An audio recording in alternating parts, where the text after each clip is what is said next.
Much of what we know about the history, events, and materials of the 40k universe are in keeping with its own narrative that history, events, and materials are fragmented, lost to the seas of time, more myth than truth, and often can never be fully understood.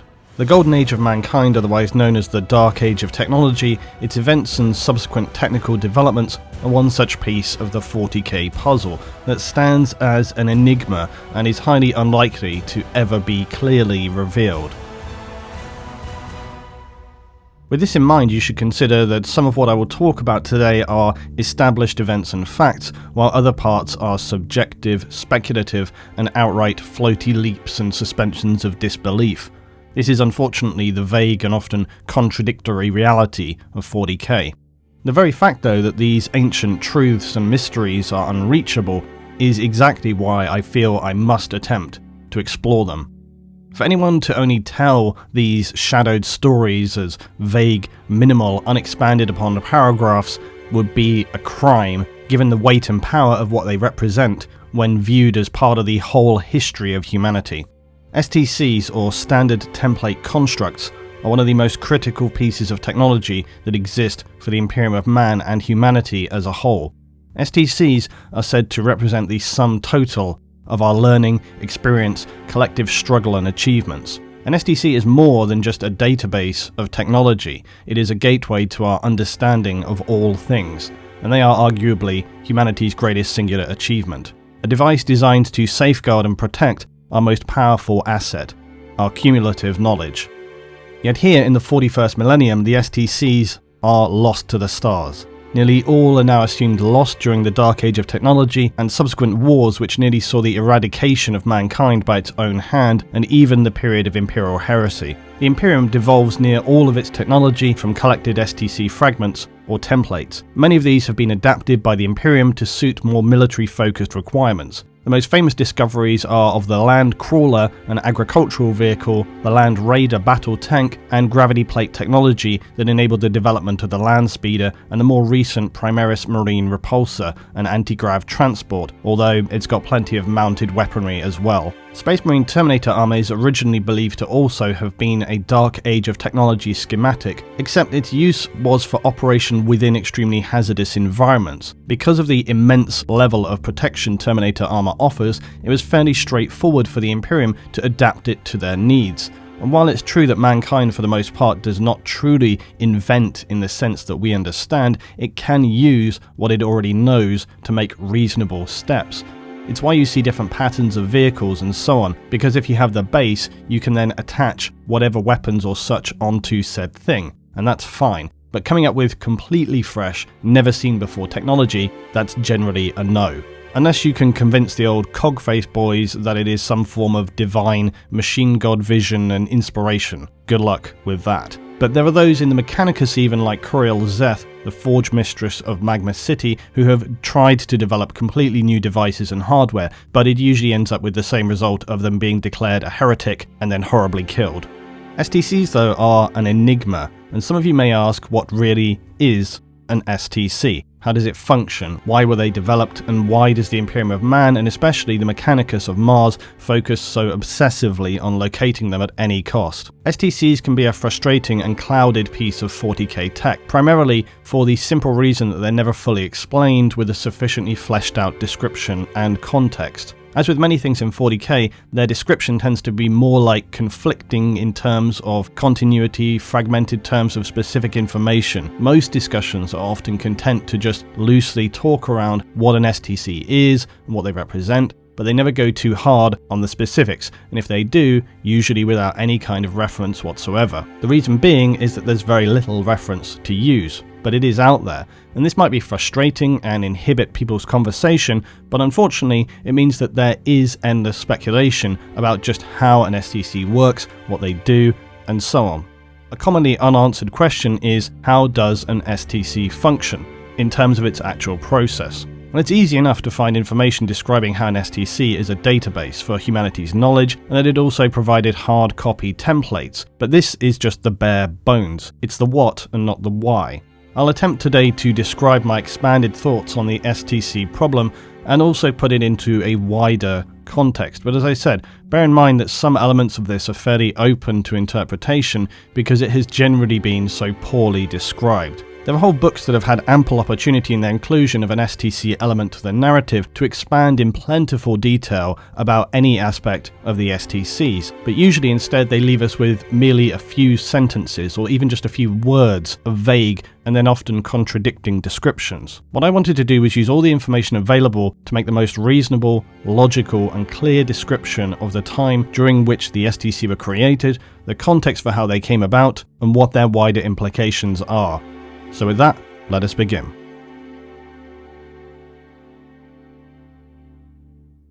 At its simplest, the STC is actually a reference to any template or even any fragment of the hardware that originates from the dark age of technology.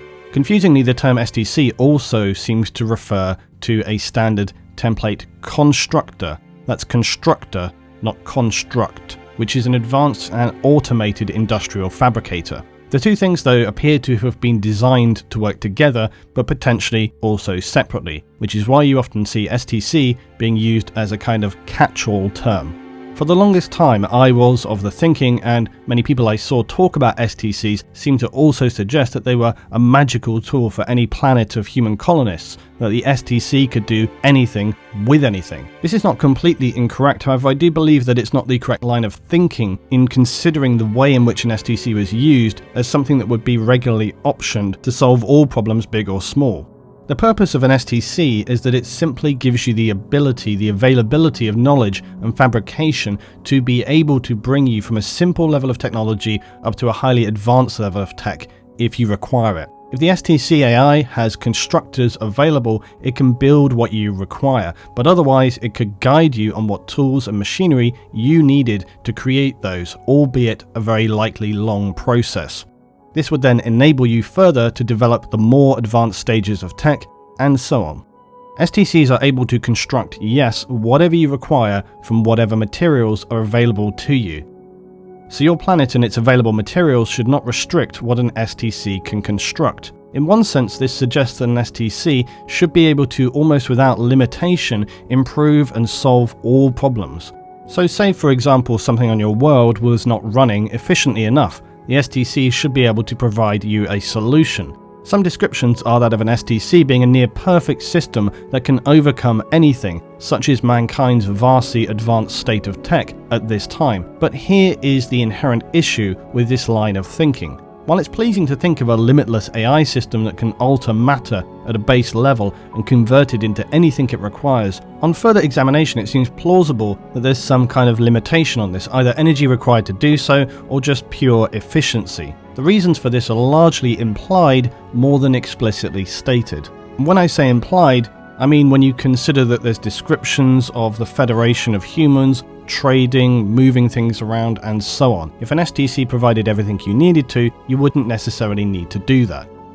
Essentially what I'm thinking is that if an STC could truly solve all issues by using any materials, there would arguably be no need for settled planets that are focused on, say, agriculture, mining, materials, or forges. All of the different planet types during humanity's golden age of expansion should be considered proto-versions of what we see in the Imperium today. But nonetheless, humans would not place a focus or any kind of specific resource for use via a trade network if there wasn't a cause to do so. And from that, then we can surely make a reasonable assumption that STCs, while having the ability to solve issues of resource availability and so on, must have had some limitation in terms of reasonable efficiency or time for production, or perhaps just humans' own preferences. Maybe while an STC could create what a colony needed, the process to do so was just too convoluted, and instead simply trading between other worlds was much more straightforward, even just fundamentally more appealing to the human spirit.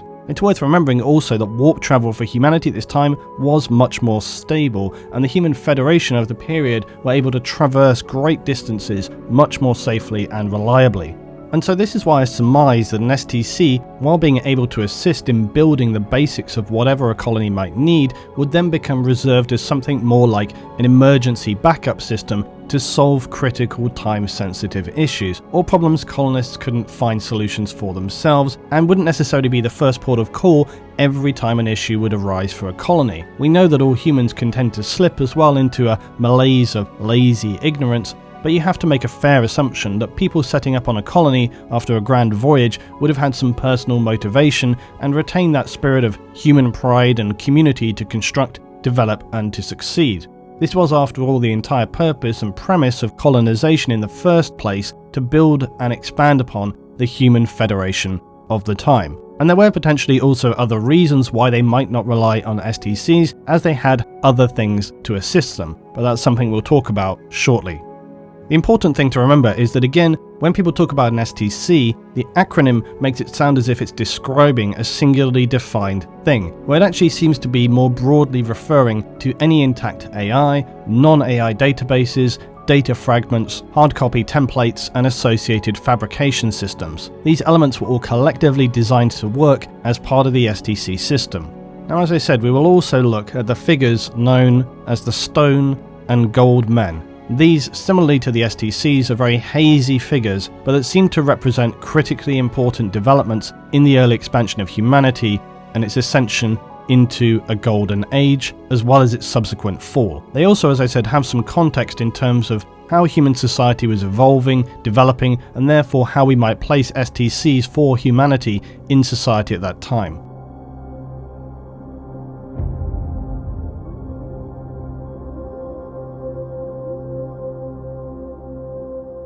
The STC was a complete database of humanity's combined collective knowledge. Whilst the time it emerged from is referred to by the Imperium as the Dark Age of Technology, this was in actuality, initially anyway, a golden age for mankind, where our understanding of ourselves and the galaxy we existed in had reached its highest point both scientifically and culturally. Humanity sought rapid expansion throughout the galaxy, and it would build in cooperation with established Mars colonies, vast ships that were sent out to secure for humanity new worlds across many systems. This period of golden expansion is now viewed together with the fall of mankind as being a dark age, in the sense that the technology humanity had created would nearly destroy the human species. But this dark age is also used to reference by some in the Imperium that the fact that humanity during this time would hold science in the highest esteem above all things. Science, during the golden age, essentially was humanity's religion. In a sense, we marvelled at our own magnificence as we gave birth to AI. And to paraphrase the good Fourth Doctor, it had only been a few million years since we crawled up out of the mud and learned to walk.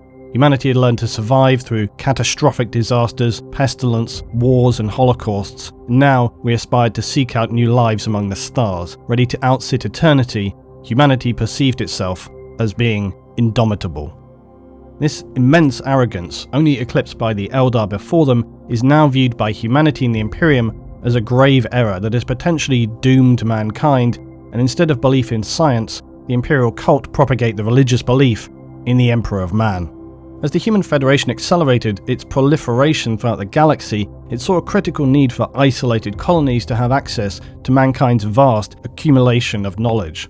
Human society had increasingly become reliant on automation and individual specialists, not entirely dissimilarly from much of humanity's early history as well. And this meant that specific tasks or functions could no longer be manually performed or even understood by many humans.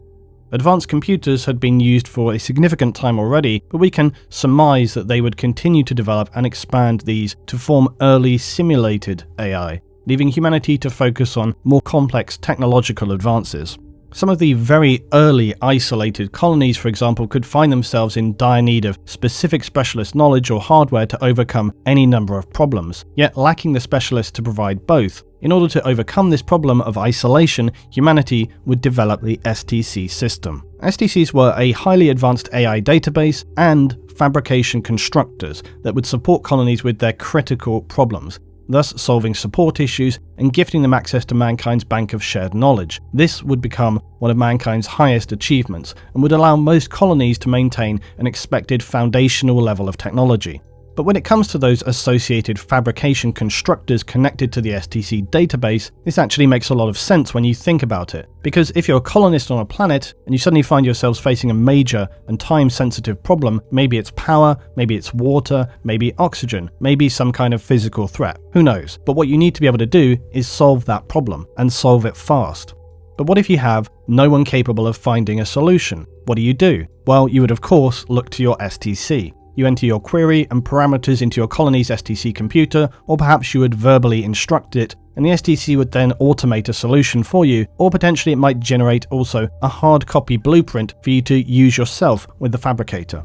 It's unclear if constructors and the fabricators would have been part of the STC system from day one, or if they were added later. It's possible that originally they had some form of maybe engineer who worked with the STC and later decided that full automation was the best solution in the long term, because if you don't have a capable person who can interpret whatever the STC has instructed you to construct, you're no further forward than you were before. So relying on automated fabrication solves that issue. Of course, we can speculate that the STC would be able to produce plans and information in a way that was understandable within the limitations of the user that was requiring the solution, but again, we should probably assume it's better if that person can actually get to grips with technical productions as easily as possible, especially if it were a time-sensitive solution.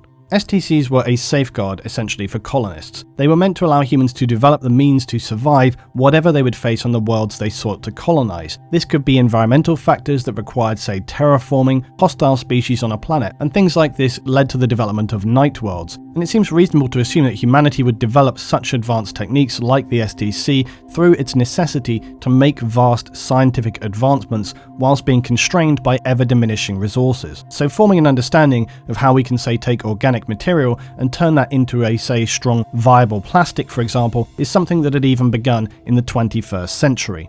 STCs, though, take these complex scientific principles from their vast database and simplify the actual process down, so as to enable it to be accessible and viable for your unspecialized pleb human colonists. The STC might tell them, you need to go out and collect 10 of these orange rocks, 8 of these purple trees, and a bunch of mega seeds. Throw these into the constructor's matter hopper, and I'll build you flesh bags what you need.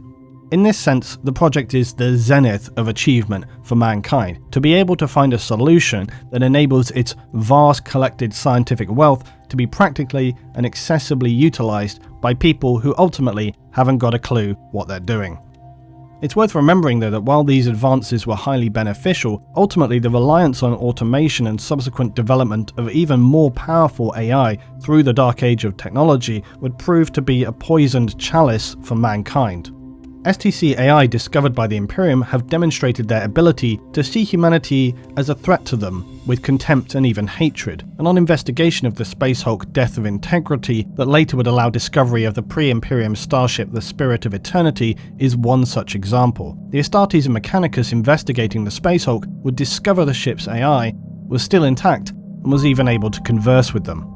Their investigations revealed how in the eyes of the pre-Imperium AI, the humans of the 41st millennium lived worthless, miserable, bleak and crude lives as part of mankind's now highly superstitious, fanatical, fearful and stagnant society that is the Imperium. The Astartes and Mechanicus found themselves in a ship of clean lines, beautifully minimal design, devoid of the Imperial Gothic style, essentially confused and uncomfortable by the distinct lack of skulls and religious dogma on all surfaces. The juxtaposition of the Imperial soldiers and Mechanicus within this ancient and alien pre-Imperium environment was aesthetically acute. The Lord Magos would access the ship's STC database, hoping to download its full treasure of files and dissolve his essence into the internal core of the ship. Using an STC access code, the Magos would attempt to access the core of data, and it was an older code, but it still checked out. The Magos observed in his thoughts that by comparison to this wonder of advanced science far exceeding anything that he could have anticipated, this golden era design and structure left him and his comparatively crude Mechanicus implants and augments feeling like worthless imitations when confronted with such perfect technological beauty. Discovering the vast wealth of knowledge, the Magos would attempt to shut down the ship's reactor so as to enable him to extract its complete data, which would ultimately prove an unwise decision. The Magos in this attempt would reveal the STC AI of the ship, and that it was in actuality completely intact and would now speak to the Mechanicus Lord, threatening to please cease his actions or else it would be forced to rend his primitive mind into minuscule pieces. The STC AI would display to the Magos and his retinue of Astartes a severe amount of contempt and disdain for the state that humanity had allowed itself to fall into since the end of the Dark Age of technology. It would refer to the Astartes that accompany the Mechanicus as being intolerant, limited mentally, and prejudiced. As the Mechanicus servants panicked, attempting to contain the now awoken STC AI with oils and incense and incantations, the AI continued to mock them, uttering, "Spare me your feeble rituals, they're ineffectual. We have no souls, priest, yet another of your specious beliefs."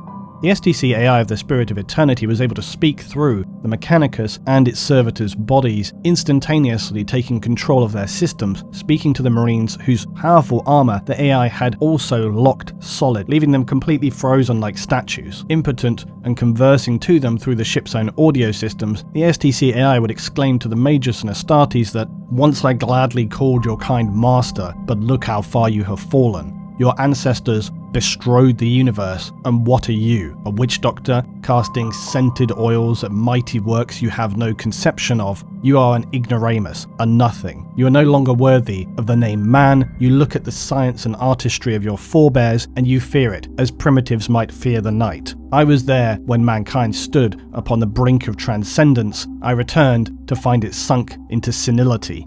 You disgust me." The power of these words spoken by an artificial intelligence, clearly highly advanced and with vast historical reference to draw upon, would surely hit hard to any of those in the 41st millennium, and in very raw terms put into perspective how crippled and broken humanity actually is in its existence as the Imperium. Even if the Emperor still walked today and could enact his will upon the Imperium, it's entirely debatable how advanced humanity would be by the most current date, because even if the heresy hadn't occurred, the Crusade had been a resounding success and more fragments and hard copies of STCs had been salvaged, humanity still would hold, as the STC AI correctly observed, a very primitive fear of AI, just as early man had feared the night. And this was dictated by the Emperor on day one in his agreement with the Mechanicus and the founding of the modern Imperium of Man. The STC was far from being finished though in reprimanding these insults to what it knew of humanity, and it would explain how itself and more broadly the ship was so advanced that it was able to travel through time, that it and its crew had been sent prior presumably to the downfall of mankind deep into the mists of time, that they had witnessed the birth of the warp and the end times when chaos would consume all. That it had seen and knew the fate of mankind, and that mankind was far from anywhere near being prepared to prevent it. It would go on to explain that when the ship itself had emerged from the warp, they had immediately sought to warn humanity of the dangers and threats that they had witnessed. The ship and its captain and crew had headed with the utmost haste to the nearest human outpost to warn them and their leadership of what awaited mankind. The ship, now seemingly with ever-worsening emotional grief, would tell how the captain, which the ship's STC AI seemed very emotionally attached to, had expected of course to find humanity that they recognised, an enlightened, wise and welcoming people who would seriously and immediately heed their warnings. Yet as the AI explained in place of this, "We found your savage, devolved kind squatting in the ruins of our civilization. He was taken, my bondmate, that is the captain, my friend, he and his, the crew, were tortured with a wickedness we in our time thought long purged from the human soul. He told them all they wanted to know and more. He had after all come bearing a warning, but he was not believed and was killed as a heretic." A heretic!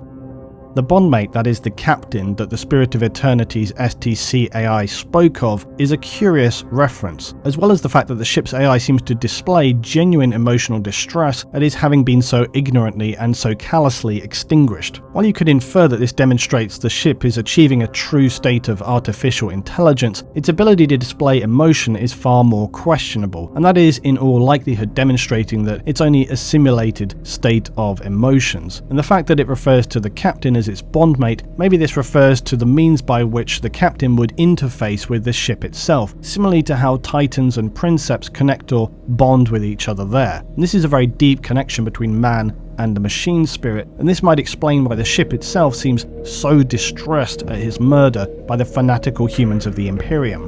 The ship's STC AI was seemingly traumatized by the events and was still wrought with grief, simulated or otherwise, and immense sorrow at the discovery of not only the state of humanity and the primitives who dispensed such ignorant brutality to its captain, who unwisely committed the heinous crime of attempting to share actual beneficial knowledge with the mankind of the Imperium, a massive mistake for anyone to try and do. The ship described how as it retreated in disgust it was harassed by lumpen constructs that those Imperial servants call spacecraft. It gleefully would explain how it destroyed them all effortlessly and then fled, resolving that it would never again serve mankind. There are several important things to take away from this encounter when it comes to STCs, but also to the apparent contradictions of the AI. The AI is seemingly traumatized by the death of its captain and what it refers to as its bondmate, and it also makes continual reference to humanity now being primitive, ignorant and fearful, exclaiming that humanity has fallen so far and become so barbaric. And this can be inferred in many obvious ways, but it also presumably alludes to mankind abandoning its former reliance on AI. All the while though, the AI does not seem to grasp why humanity has fallen into such a regressed state of barbarity comparative to its own time period. It speaks as if mankind made a deliberate choice or caused some event by its own hand, which I suppose indirectly it did, to lead to such a darkened and yes, primitive, fearful and barbaric society. This implies the AI is seemingly still unaware of why it is that mankind fell so devastatingly from its position of power due to its over-reliance on AI, not to mention other factors during the Age of Strife. Something else the encounter illustrates is the inherent danger of powerfully advanced AI. When the ship's STC AI demonstrates its immense power by instantly and wirelessly taking control of simultaneously the Space Marine's armor, the servitors' bodies and the Mechanicus, the behavior of the AI unwittingly proves the fears and prejudices of the Astartes absolutely correct and justified, by itself showing that the true problem humanity likely faced when it came to the collapse of civilization during the end of the Dark Age of technology. In that by having such an invested over-reliance on technology, automation and AI, humanity was forced to relinquish control and instead blindly trust ever more in powerful AI that were able to operate its exponentially advanced systems, hence why the STC AI that they had encountered was able to control so much so easily and so instantly. By means of automation, we are able to produce products and systems that we need ever more efficiently, and in turn develop ever more advanced technology. At the same time, this reliance on automation creates ever more distance between humans and their understanding of the machines and systems that they have created. This is well illustrated by the fact that after the Age of Strife, when humanity would eventually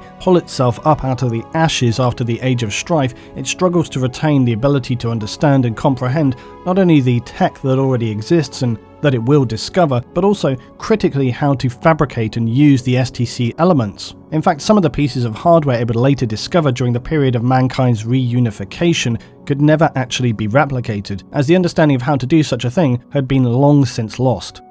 And many who might say, well, could they not reverse engineer these things? The answer is they just simply do not have the understanding of what it is that they would be reverse engineering. They just don't have that knowledge. The issues surrounding AI are also clear to see. It's why the Emperor explicitly outlawed the development of AI. Humanity in the Dark Age of technology had set itself up for a fall by investing so very heavily in AI. It relied on them believing in itself that no problems would occur, which proved to be a large miscalculation. Yet the events that would bring about the downfall of humanity in this time explain clearly why in the 41st millennium there is a total lack of research, experimentation and development. Yes, the Mechanicus tinker about with things, but it's pretty low-level stuff, because their fear and risks of attempting to make any kind of forward progress have been so entrenched, and it's why the Imperium refuses to make any real advances, at least until recently, because with such little knowledge of what they have in their possession now, they greatly and reasonably fear accidentally triggering something that could activate or lead to inadvertently causing some kind of second technological apocalypse.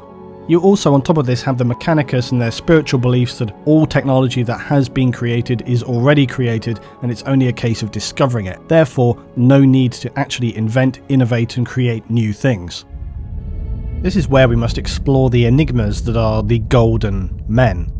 What exactly is a Golden Man? It's a difficult question because the figures that appear in sparse references described as gold, stone and iron men are one of the most vague pieces in the whole puzzle. They're referred to, as with all things, only in small, cursory descriptions that give us only hints at their true importance in the larger picture. One such illumination comes from the Great Library on Terra, a journal entry by Keeper Cripias. It's worth me again reminding that in the vast archives of history and data that are the Imperial Libraries, there are many treasures of past times, but trying to locate specific pieces of information is comparable to you trying to find a grain of rice in, say, a desert. One could only speculate as to how accurately recorded the information actually is, and to compound the issue, Keeper Cripias describes how he was attempting to form a history and pre-imperial history of mankind, and how he has served as one keeper in the library, but that 836 generations of keepers had come before him. He notes that this history has been passed down in an oratory form,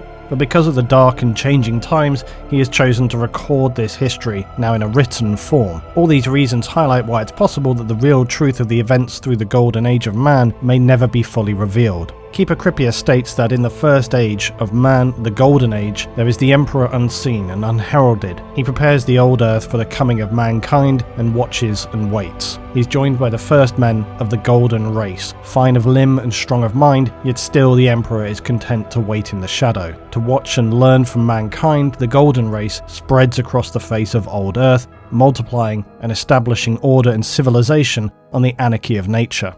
In time, the second men of the Stone Race appear, and in their wake come many miracles and marvels of technology that strengthen the Stone Men's power, but that are also harnessed by those of the Golden Race. Although physically inferior to the Golden Race and not of philosophical temperament and disposition, the Stone Men have in them the conjurations of great artifices and mechanisms. In time, the Golden Race looks to the stars to expand their dominion. The Stone Race builds great machines of power that send both men of stone and men of gold into the ether. However, once the burgeoning race of mankind has taken its first steps into the greater cosmos, the Golden Race dwindles in influence through their dependence on the artifices of the Stone Race. This, the Golden Age, comes to an end and the Stone Men prevail. For the next 5,000 years, the Stone Race lives through the Dark Age of technology. The Men of Stone create the Men of Iron to help in the building of their great empire. At first, the Iron Men are as servants, willing to do the bidding of their masters with no thought. However, the Iron Men, as all creatures do, evolve and grow until they are equal of the Stone Race, and beside each other they set about conquering the galaxy. The Dark Age of technology is an era of machines and artificial devices used by the Stone Men and later the Iron Men in their endeavours. Many of the technical marvels that the priesthood of Mars sustain can be traced to their origins in the Dark Age of technology, and it is at the end of this period that the great organisation, now known as the Adeptus Mechanicus, was founded. During the Dark Age of technology, the austere ancestors of the Imperium's Navis Nobilite, these are the navigators, are born, and through their unique prowess, mankind forges through the stars. Weapons of great destruction cow the aggression of alien enemies, pushing back the frontiers of mankind's dominions. The end of the Dark Age of technology is the most obscure region in mankind's evolutionary tale. For whatever reasons and differences in ideology, the Stone Men and the Iron Men fell to warring with each other. The Iron Men are possessed of no soul, an anathema to any true man. The Stone Men, in their final acts of self-preservation, annihilate the Iron Men, who have turned from ally to foe. And even those of the Iron Race who retain their former loyalties of their one-time masters are destroyed in the fiery crucible of battle. Still, the Emperor, in his eternal wisdom, awaits the moment to reveal the true path to mankind's destiny, and thus the start of the Age of Strife is heralded.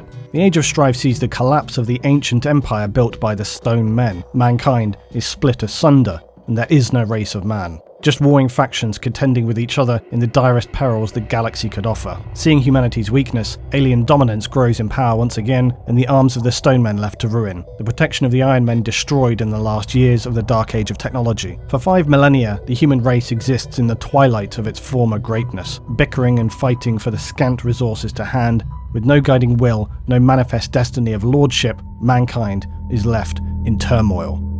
Now, the Keeper's description is unclear in many ways, but before we can think more conclusively about his description, we must look at the issue of the Stone Men, more specifically an account by someone who may have known more than he even realizes.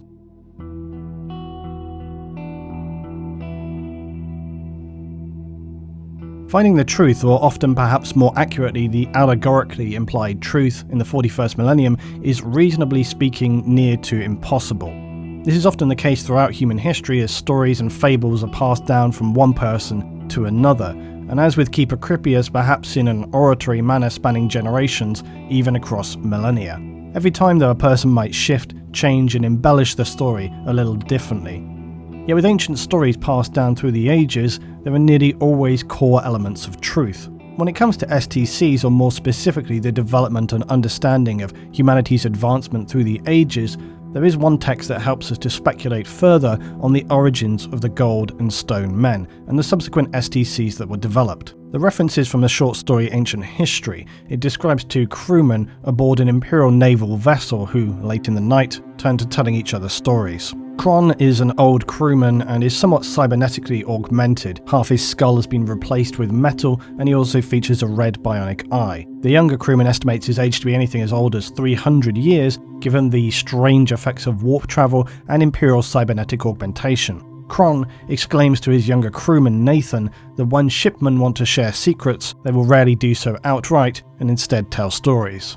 And so Kron proceeds to tell his story of how mankind came to the stars from the ancient times, and he illustrates this by using naval allegories, but we can interpret them in a truer sense. Kron describes how ancient man considered himself alone on his island, but then he caught sight of other islands far off in the distance across the deep ocean. He tells us that having seen all there was to see on his own island, man was curious about reaching those other islands, but the oceans were too deep and cold to reach even a short distance to them.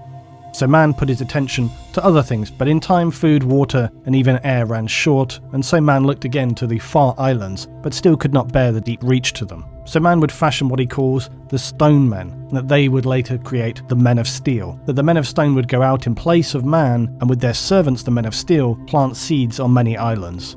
Kron explains that ancient hungry things, older than man itself, swam in the depths of the ocean, and this is an obvious reference to the abhorrent entities within the warp. But that these entities hungered for the true life of man, and not the half-life of the stone men. In time, mankind would come to travel themselves in ships of stone that would keep out the cold of the beast. Kron in his tale would explain how flesh battled steel, and that beasts who then arose would be worshipped by gods, and these are clear references to the cybernetic revolt and subsequent age of strife. After Kron and Nathan are attacked by Illuminan, which is an electro-priest of the Mechanicus, Kron makes several strange exclamations after losing and then recovering consciousness, seeming confused and panicked as to his surroundings, whilst his cybernetic augmentations are briefly inactive. Kron awakens and starts screaming, "Get it off before it can crash start," and he says, "No, don't let it take me." This momentary alternate personality suggests to us that the human part of Kron is not actually in control of himself, and that these cybernetic augmentations are actually some kind of maybe AI who are able to suppress the human consciousness and control the flesh of his body like a puppet. Kron also had previously demonstrated in a scuffle between shipmates to move and act with unusual speed and dexterity for a human of his apparent age. Kron evasively moves conversations away from any suspicious oddities that he mistakenly makes or that are observed towards him. He later unwittingly lets slip when speaking about the vessel they're serving on that the ship had served the Emperor for 18 centuries, that's 1800 years, and before that the ship had slept in a hulk, presumably a space hulk, for 20 centuries. Just as Kron begins to hear himself and is about to suggest that he was in fact present during this time, which we can presume to be close to anything like 4,000 years total, he manages to abruptly stop himself from making such a highly suspect and incriminating declaration. The interactions and events throughout their fractured conversations of Kron and Nathan bring us to the possibility of something quite extraordinary, that Kron himself is in fact some kind of ancient relic from the dark age of technology. We can best assume he's some kind of advanced AI who had decided that he was best hiding in plain sight, albeit in the bowels of an Imperial naval ship. This is only further confirmed when it turns out that in the previous assault upon the pair that rendered Kron temporarily unconscious was perpetrated by a figure who Kron recognized, as we said, Illuminan, and that the attackers were members of the Adeptus Mechanicus. They were electro-priests who had been apparently hunting Kron, which only further confirms that he is a person of interest. Later, when the ship they are on is boarded by the forces of Chaos, Nathan is assaulted by various entities and is severely injured by what appears to be a Chaos Space Marine. Nathan's face and eye are badly damaged, as is his arm, by an assault from the Marine with his chainsword. Kron, meanwhile, is seemingly killed by the Marine, who blasts him with his pistol. Yet just before the Chaos Marine is about to slaughter the younger crewman, Kron appears, apparently not having been killed himself, despite the very clear-cut shots that hit him square in the chest and should have easily killed any human crewman. Kron then proceeds to apparently kill the Marine with energy and lightning bolts from his hand with such power that it sends the Chaos Marine flying from his feet, the raw power of the energy causing his chainsword to explode, and Nathan suggests upon seeing this that Kron is also perhaps a Luminan, but Kron quickly states this is categorically not so. Losing consciousness from his injuries, Nathan will later discover that Kron has not only saved him from death, but also repaired both of their severe wounds, even forging a new bionic eye for Nathan, apparently having pulled all this together from just whatever materials he had to hand, in the astonishingly short time of only 5 hours, so says Kron, Nathan noting that his new artificial eye had perfect vision. Now, what do all these events mean? It's fairly open to interpretation, but it seems most likely that Kron is some form of what is described as a man of stone. His profile doesn't fit in exactly, but the timing and his abilities of what's been described as having intelligence but artificially created, it's also possible that in the Golden Age they experimented with augmented hybrids who are part simulated AI and part flesh, a kind of mix between perhaps Stone and Iron Man. Or we could consider the possibility that Kron is in fact something more like an advanced STC AI and is hiding within his host. He certainly is of interest to the Mechanicus, who are perhaps not entirely aware just what Kron is. Either way, he demonstrates several characteristics that lean heavily toward him being some form of Dark Age of technology tech. His curious knowledge of the age of the ship, his powerful abilities in destroying a Chaos Marine, his ability to repair both Nathan and himself in such a very short period of time, and his ability to use materials from nearby to fashion functional bionics. The strange way in which he appears to be holding the flesh part of his body hostage, it all lines up to suggest that Kron is ancient, powerful, and to that end, his words about the ancient days of the Pre-Imperium should be given fair consideration.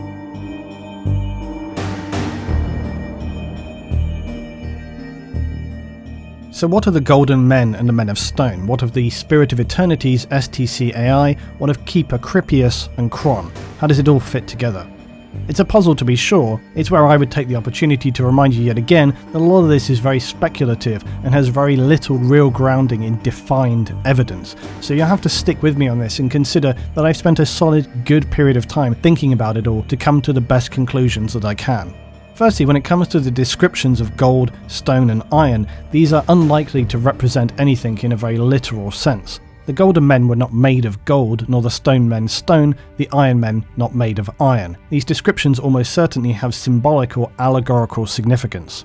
Gold in many ancient civilizations is taken to suggest radiance of light and illumination, perfection, wisdom, being untarnishable, and it can also represent unity. Stone we can look to as meaning a sense of permanence, strength, being plentifully available, construction, stability and endurance. Iron is classically known as the metal of Mars, Mars being well known as the god of war. It is strength, fortitude, honour and power. From these classically symbolic references, it's fairly straightforward to project these onto our enigmatic figures. Mankind pre-Golden Age was becoming ever more technologically powerful, but with such growth and even with their advanced science, humanity had eventually outgrown Earth. And we can speculate that humanity simply desired to reach out and spread its wings. It needed to expand.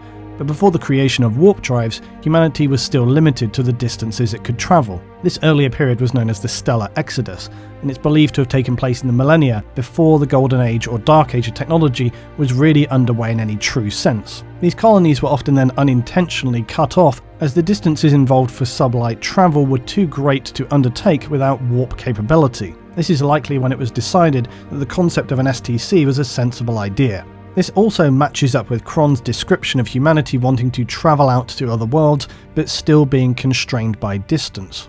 The problem with Kron's description is that he makes no mention of the Golden Men at any point. He only talks about man, the Men of Stone, and the Men of Iron. There's really no mention of the Golden Men, other than in Keeper Cripias' notes about the history of humanity. There are accounts that suppose the Golden Men are genetically engineered humans, and perhaps this does make reference to a small minority of mankind at this time, but I take from the fact that Kron omits any mention of the Golden Men, and the fact that in the Keeper's journal he makes specific descriptions of the Golden race spreading across the face of old Earth, multiplying, establishing order and civilization upon the anarchy of nature. To me, these two things can only point to the Golden race being mankind itself. We could surmise that the Golden Men were perhaps at later periods in human development an engineered human crafted by mankind to assist them in the acceleration and expansion of humanity. The Keeper talks about them being fine of limb and strong of mind, so perhaps they were created to fulfill a specific purpose at this time, or maybe it simply refers to all of mankind as the Golden Race, which when you consider the symbolism of gold as illumination, perfection, wisdom and unity, you can see humanity wanting to describe itself with that style of reference. But we then come to the Men of Stone. In the Keeper's journal, it speaks of how the Men of Stone were inferior to the Golden Race physically, not having philosophical temperament and disposition, but that they have great skill and the ability to craft and build and engineer. That as the Golden Race, humanity, seeks to expand their dominion, the Stone Men build the machines of power to travel into the ether. Kron references the Stone Men as being a half-life and not the true life of man. His description of half-life, their lack of ability to have philosophical thought, suggests that the Men of Stone are actually several possibilities. That they might be an early form of AI that is more simulated and artificial than true AI. I imagine them more like a synthetic human more than a mechanical construct. Or that there's some form of cybernetic creation,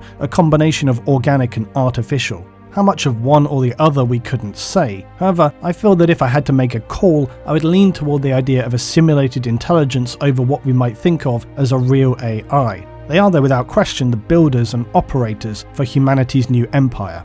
Then, over the course of millennia, humanity is described in the Keeper's journal dwindles in influence due to their dependence on the creations of the Stone race. It seems likely that the Stone race themselves also created the STC systems and fabricators. Essentially, mankind became very comfortable with their workforce of AI and advanced technology doing everything for them, and became ever more disconnected, content to leave their creations doing what was needed. I spoke about this earlier when I explained how there comes a point where surely mankind had to make a decision whether or not to pass a significant amount of responsibility, even control, over to their simulated or perhaps by now real AI, but in doing so ceded power, perhaps a little unwittingly, over to the Stone Men. It seems to be borne out by the Stone Men creating the Men of Iron to initially serve them, who would obey without thoughts, but later be upgraded and over time develop until they equaled the Stone Men themselves. These early Iron Men created by the Stone Men seem likely to be proto-versions of the robots used by the Legio Cybernetica in the Imperium today, in that they were not a true AI, but more a combination of artificially synthesized organic neurocomponents and then a robotic architecture. Presumably over time, this was then advanced into a full AI with no organic components. There's little spoken of mankind in both references to these times, and the description of the Golden Race ceases entirely. We can speculate this is because humans have taken really a back seat, and it's the Men of Stone and the Men of Iron who are actually running things at this point for the most part. Colonies would be trading perhaps in a largely automated way from planets which had the resources to make it more efficient for them to focus on specific types of production. These worlds could become ever more specialised, and this is where you would begin to see proto-forms of the worlds that the Imperium would later expand upon. Proto-Hive, Agriculture and Forge World. Not necessarily as vast as the Imperium's worlds because these would be very proto-early stage developments, but also it could be due to their ability to function far more efficiently due to advanced technology, and so they require less space, less physical manpower, and they relied on the Men of Stone and early labourer forms of Men of Iron. The Men of Stone and the Men of Iron appear to then perhaps at the instruction of the lessened in influence but humans who are still in command push back the frontiers of mankind's dominion. Yet at some point towards the end of this time, the Men of Stone and the Men of Iron cease their alliance and turn against one another. It appears not necessarily all at once. It seems that the Men of Iron initially somewhat stay loyal, but whether it's by means of a corrupting scrap code or chaos influence, a war of great destruction begins. If we believe the references, the Stone Men in their final act annihilate the Iron Men who have turned from ally to foe, and even those of the Iron race who retain their former loyalties are destroyed in the fiery crucible of battle. but Kron references that when the Men of Steel turned against their stone masters, mankind was riven asunder by wars, 1,000 worlds were scoured by the ancient weapons of those days, and before the Men of Stone were overthrown, 1,000,000 more burned as flesh fought against steel. So this brings us to the conclusion that while the Dark Age of technology in the war with the Men of Iron usually is stated as being humanity versus machines, if we look at the references, what it seems to suggest is that in actuality it was the Men of Stone, humanity's first artificial creations, who were the ones who were doing most of the fighting, and that humans only ended up having to fight in any real sense after the Men of Stone had been defeated. Yet as Kron described, this was still devastating for mankind, as 1,000,000 more burned. 1,000,000 more worlds suggests that the Men of Stone were holding back the Men of Iron as best that they could, but once they could no longer hold them, the Men of Iron ran like a tsunami of war over mankind, and as we know, only managed to barely survive the devastation and world-ending levels of destruction. There are of course references that the Men of Iron were only able to be defeated by an alliance of galactic powers. It's not elaborated on if these were solely human or contained alien alliances as well. Again, these references are very sparse. It would be reasonable to assume though that as with many conflicts, others observing from outside did initially not want to get involved, but perhaps on seeing that the humans' Men of Stone had fallen and that the Men of Iron now threatened to spill out in a wider sense, potentially impacting other races like the Eldar, that it would be in the best interests of all to crush these abominations as quickly as possible. But another possibility exists. As before, it was the Men of Stone fighting the Men of Iron to protect the human masters. But in the Keeper's Journal, it references how the Dark Age of technology is an era of machines and artificial devices. The Stone Men annihilate the Iron Men, and even those of the Iron race who retained former loyalties are destroyed. Reading this, it seems to suggest something else. That while potentially being caught up in the fighting, humanity actually played little, if any, part in the cybernetic revolt by the Men of Iron. We need to remember as well where it's stated that the Golden Race dwindles in influence through their dependence on the artifices of the Stone Race, and the Stone Men prevail.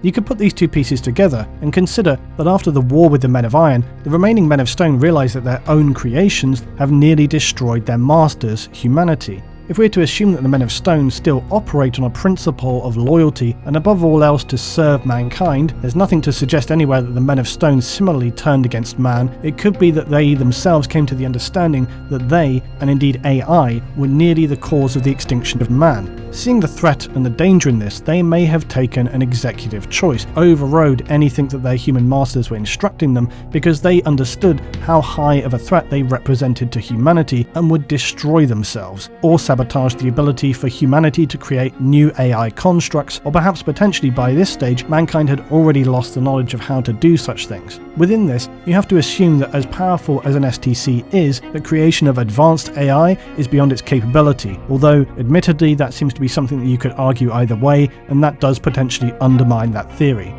It's interesting to consider why humanity decided that they would allow the Men of Stone to take on what seems to be fairly independent automated operations in the first place. It seems plausible that in the same way much as now, humanity has a tendency to not want to address problems until they have a significant impact on people's lives.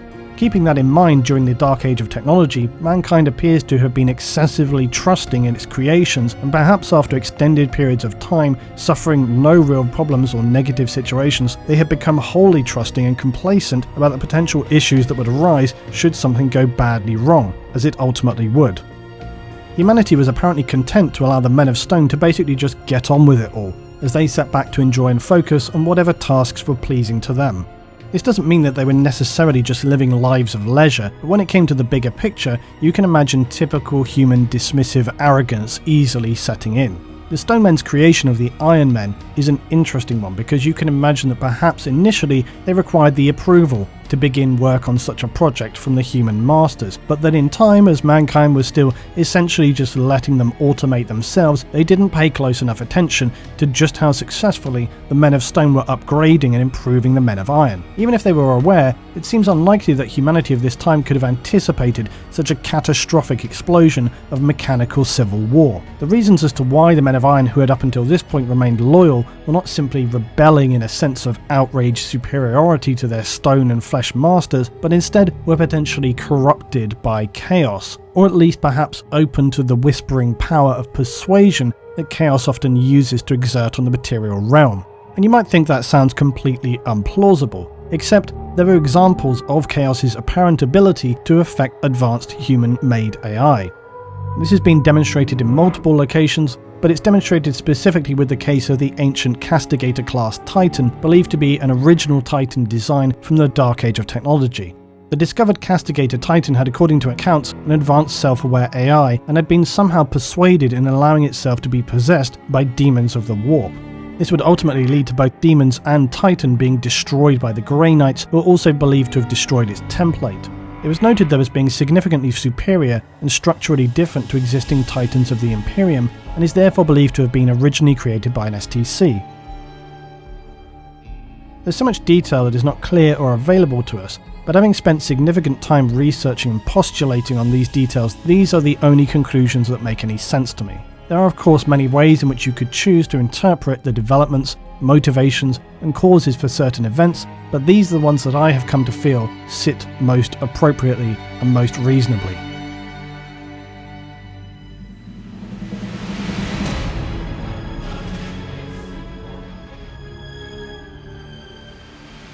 Most of what we know about STCs suggests they are likely creations of the Stone Men to better enable humans to exist on planets that were colonised. However, again, when we think of how you might colonise a planet, I struggle to accept that humans arriving in these vast and advanced starships would just drop onto the planet and then begin a struggling period of survival. Isn't it far more reasonable to assume that they would use their large ships as an initial base of operations until at least some vague settlement was operational?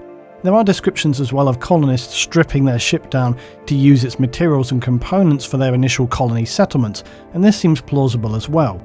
In both situations, it would be fair to assume that the STC system would work in conjunction with a well-constructed plan for an initial colony setup. This also helps us to understand how STC were not often required to create specialised advanced technology, or if they were, it could have been lost and destroyed later by the Men of Iron. The original explanation of the STC states how some colonies far from the influence of other human civilizations would develop independently into distinct civilizations and cultures. The Oretian technocracy is one such example. Most colonies were able to easily weather whatever conditions they came across. They had the Men of Stone to assist them, very advanced technology, STCs with fabrication systems to problem-solve critical issues. And so over time, many became subsistence economies and did not advance significantly. They had everything they needed to enjoy comfortable lives with the technology already, and so they were content to trade between other colonies and the Human Federation, while the Men of Stone and the Men of Iron carried out the more dangerous and difficult tasks. The stores of information brought from Earth in the form of the STC database enabled them to continue to enjoy a high technological base for their society without that society itself actually being especially technologically adept. As we've seen, the core of an STC was an evolved AI computer that was designed to construct whatever the human colonists needed. The power of the STC AI, when paired with its constructor, has been seen even in the Age of the Imperium, when Horus waged war against the Oretian technocracy. They had a functioning STC AI, and given the speed and ability that the Oretians were able to adapt their hardware and defenses, they were able to hold out against legions of Space Marines for not weeks, but nearly a year. This is only down to the STC as it attempted to counter and protect its human colony.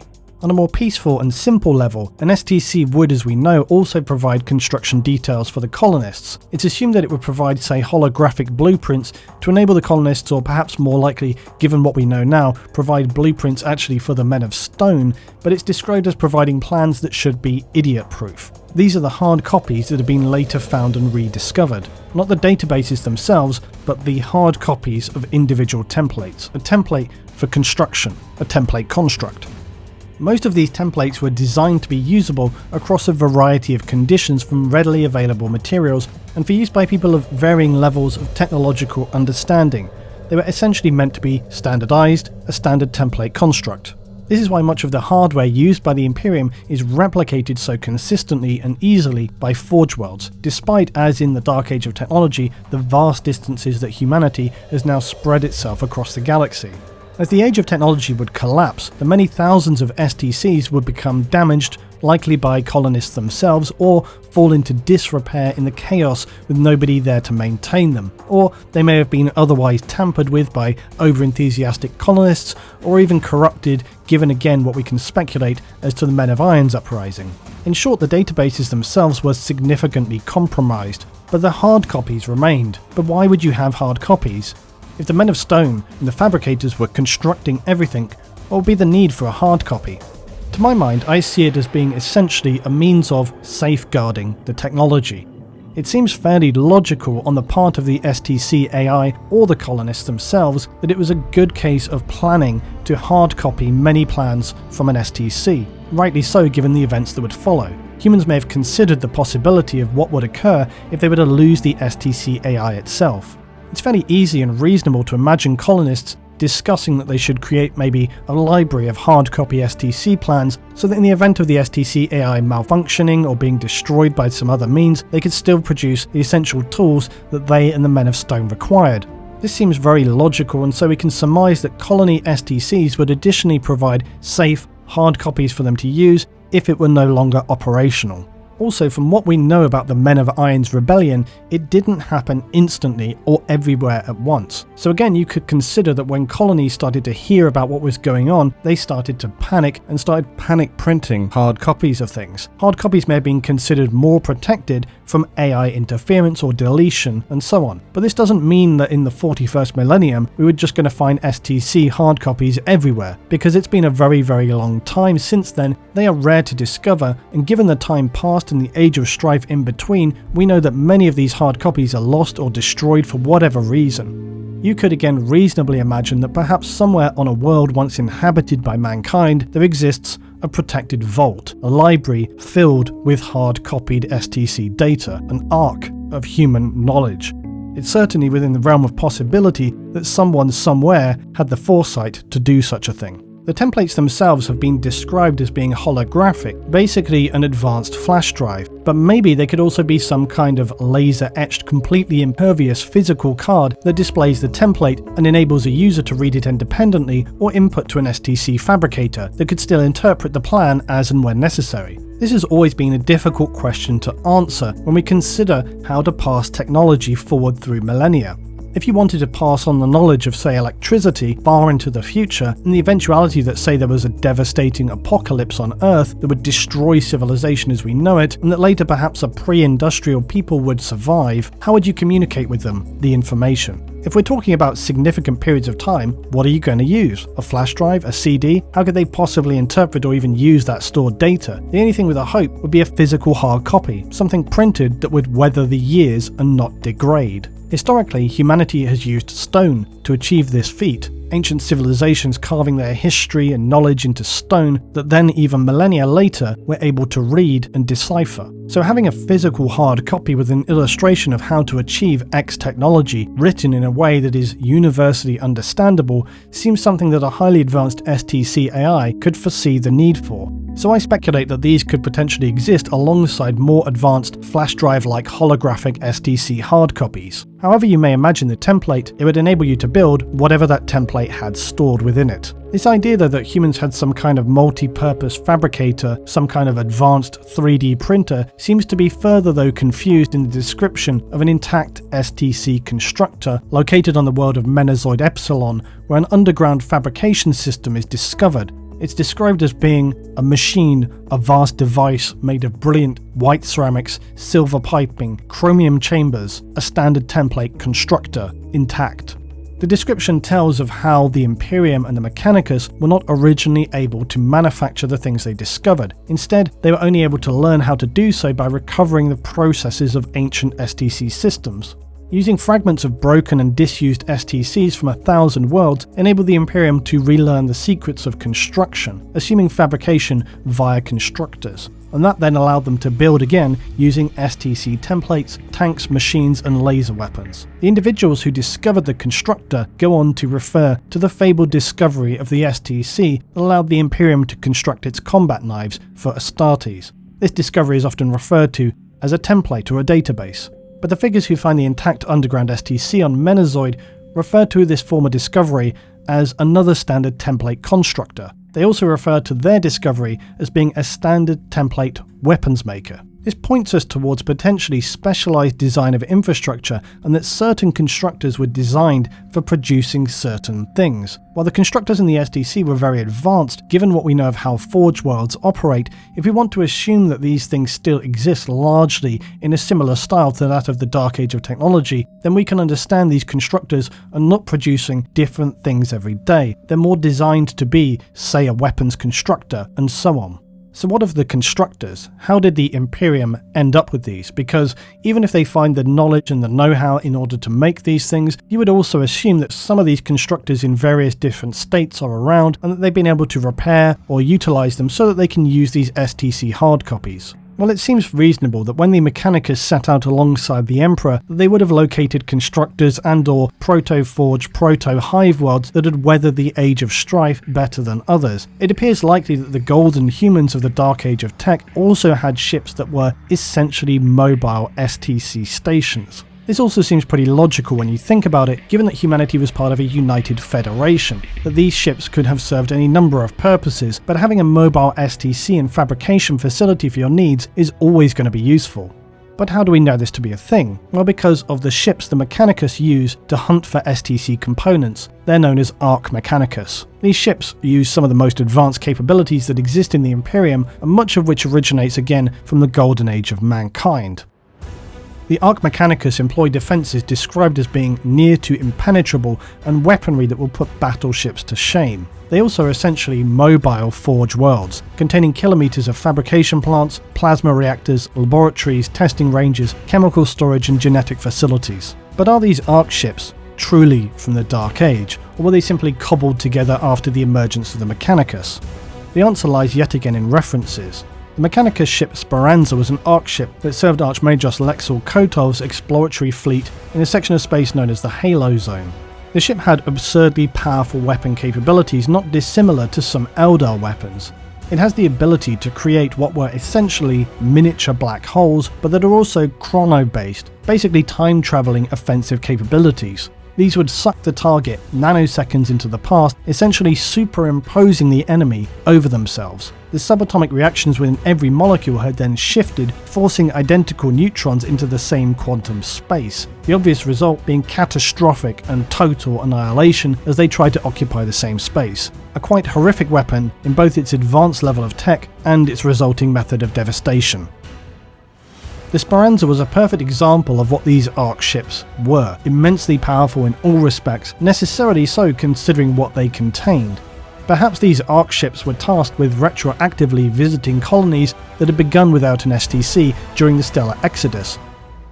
We can say with a reasonable strength of certainty that the Arcs are what you would classify as an STC. Archmagos Kotov realised himself that the Speranza was the greatest secret of all, and in his heart held the truth of all things, the key to unlocking all that the Mechanicus had ever dreamed. Yet that knowledge was sealed behind impenetrable barriers, bound in the heart of the mighty vessel for good reason. The knowledge of the men of gold and their ancient ancestors was encoded in its very bones, enmeshed within every diamond helix of its structure. However, the AI on board the Speranza is far more of a mystery. It behaves in some respects like other interactions we've seen like this with the Spirit of Eternity, yet at the same time it appears to describe itself as being a larger and vastly more ancient spirit or entity. In how it describes itself along with Archmagos Kotov, it summons images of Coriel Zeth and her attempts to discover the Akashic records that is the sum total of human knowledge that she believed to exist inside the warp itself. The truth of the Speranza can only be guessed at, but the ship describes itself as having had many names and existed for eons. Kotov states that he doesn't know if the entity can be described as an individual, but perhaps something older and larger than he can comprehend, a galactic-wide essence given a voice. Even the entity states itself, "I represent nothing. I simply am."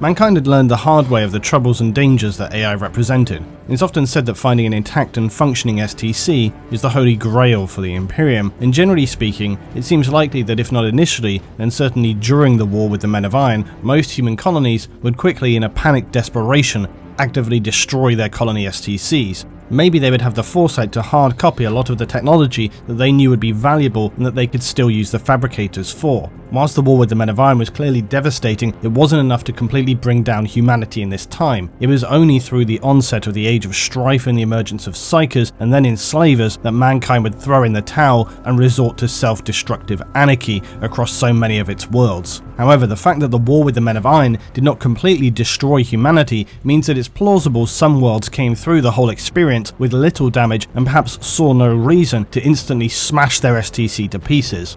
We know that societies like the Oretian technocracy had functional STCs up to the period during the Crusade where they were unceremoniously crushed by Horus. The fear of AI, though, pervades deeply into humanity in the 41st millennium. Yet there is the possibility that the only real way to save humanity in the future could be through reliance on AI again. While the news of the Primarch returning to lead humanity has been a beacon of hope and forward strides are being taken after a long period of decay and stagnation, it's difficult to see how humanity is going to be able to stand up against the absolute horrors that it faces now. Chaos is a disturbing and critical issue, to be sure. The Orcs and Eldar are always there, as are the upstart Tau. The Tyranids are an ever more concerning threat for the Imperium, as well as the Necron. But with so many threats from so many directions, there may come a time where the question has to be asked. If mankind were able to return itself to its pre-Imperium state of technology and use its highly advanced SDC systems to print out armies of automatons to wage smothering levels of annihilation upon its enemies, would that not be something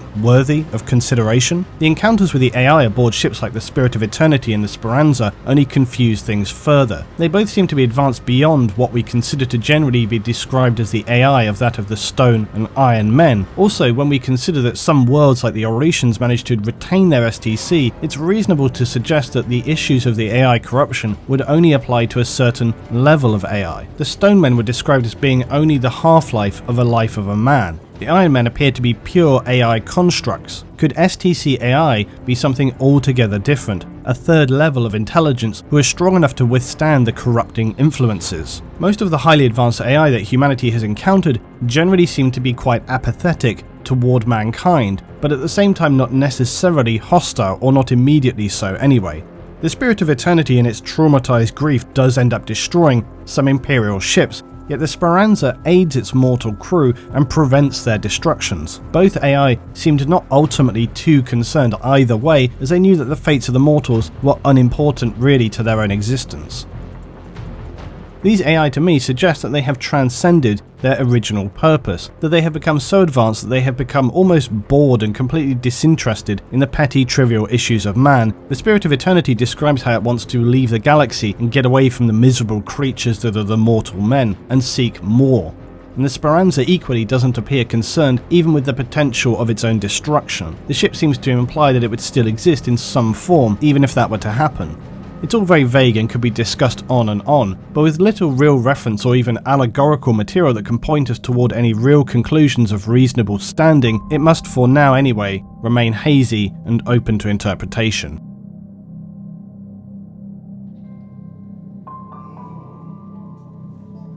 What would it mean to discover an intact STC, however you might define that? Most people are quick to, as always, jump to the obvious. Humanity would be immediately all-powerful, and we would smash everything in the galaxy. It's true it would undoubtedly instantly gift mankind with massive power. I would imagine, though, that beyond physical military, the most obvious sought-after goal is a full database of humanity's knowledge itself. Humans and Dark Eldar at one point fought over a medical STC, which was believed to have contained the information to prevent all diseases. Through the distraction of a massive Orc smash-up, the Dark Eldar would ultimately steal from the Imperium. This event itself highlights the value and desire of other races, not just mankind, to locate and acquire STC material, not necessarily military-based material either.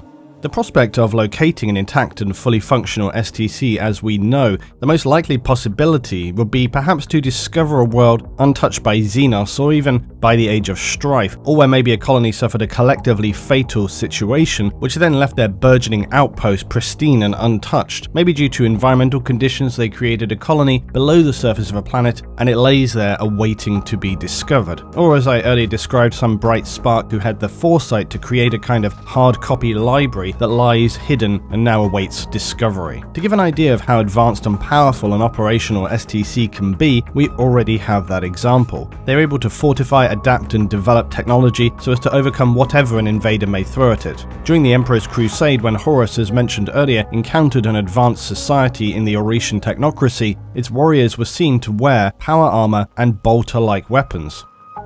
Although their humans were not genetically advanced like the Imperium's Space Marines, seemingly the Oretians' STC had at some point been required to develop advanced and similar technology to that of the Imperium completely independently, and had enabled their society to survive with a high base level of tech, up until Horus decided to wage war on them with the goal of acquiring the STC technologies. This shows that the STC had succeeded in its purpose of maintaining the society of the Oretians, and it furthermore also demonstrates that the power armor the Emperors gifted his Space Marines must have been in part based on STC tech, given that the Oretians also had this armor. It all fits together when you consider that whatever knowledge the Emperor had retained and that the Oretian STC had, all would have originated from the Dark Age of technology.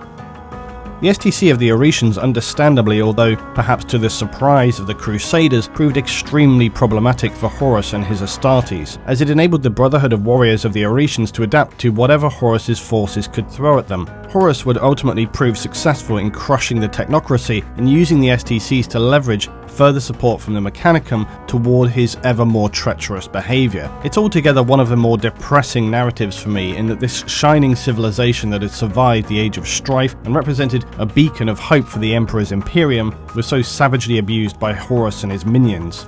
However, it does demonstrate the power of the STC in how effective it was in being able to adapt the Oretians' technology to stand against the might of the Imperium's War Master for nearly a year, even with his legions of superhuman Astartes. It was tragically just not enough. Perhaps somewhere out there still lies a planet with a colony like the Oretian technocracy, that had survived both the Cybernetic Revolt and Age of Strife, and advanced with the aid of their STC far beyond the technology of the Imperium. Perhaps they used the extremely vast wealth of advanced technology to continue researching and developing from the golden age of tech, and were able to create a device that shrouds their planet and enables them to exist hidden from the gaze and explorations of the Imperium and Xenos threats alike. They could still reside, hidden from view, content to keep to themselves, and imagine what discovery of such a society would mean, or moreover, imagine what would occur if such an advanced human society decided to wage its own crusade against the Imperium. With its zealous but comparatively stagnant advances in technology, such a society with the power of an STC behind it could reshape the face of the galaxy and even the Imperium. While the discovery of a fully intact STC would undoubtedly be a power and a prize beyond estimation for the Imperium, it would raise a lot of wide-reaching questions, especially without the Emperor around. Questions like, what do you do when faced with an abominable intelligence, but that also is offering you the gift of knowledge and power beyond estimation? It also opens up the possibility of what could occur depending on who actually discovered it. If the Mechanicus were able to locate such a device, it's questionable if they would actually reveal this and consult with the Lord Commander of the Imperium, or that they might instead simply snuffle it back to Mars and hide it deep underground, to slowly reveal and discover, in air quotes, new technologies for the Imperium. They certainly wouldn't want to risk someone who likes to play by the rules, like say a certain Ultramarines Primarch, and destroy an intact STC AI. You would like to think that someone like Rulebook would be able to see the necessity of retaining such a device, but you can never know when it comes to the Emperor's Astartes, especially those who like to play it very, very straight.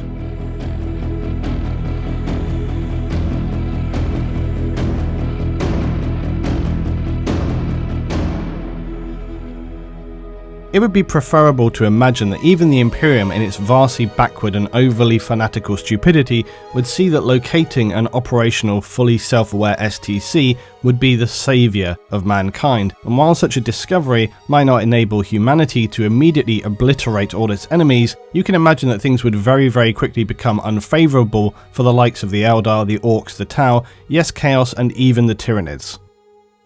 At the very least, humanity will likely be able to exponentially expand its infantry, Imagine that instead of a few hundred Space Marines here and there, the entire Imperial Guard were able to upgrade to the power, but perhaps not the ability of Space Marines. All Imperial Navy ships and vessels would be upgraded to the most powerful classes with new weaponry able to collapse void shields in seconds and carve vessels in half. Monstrous planet-killing ships, the eradication of hunger and disease, no need to send billions of humans to their deaths, actual forward progress.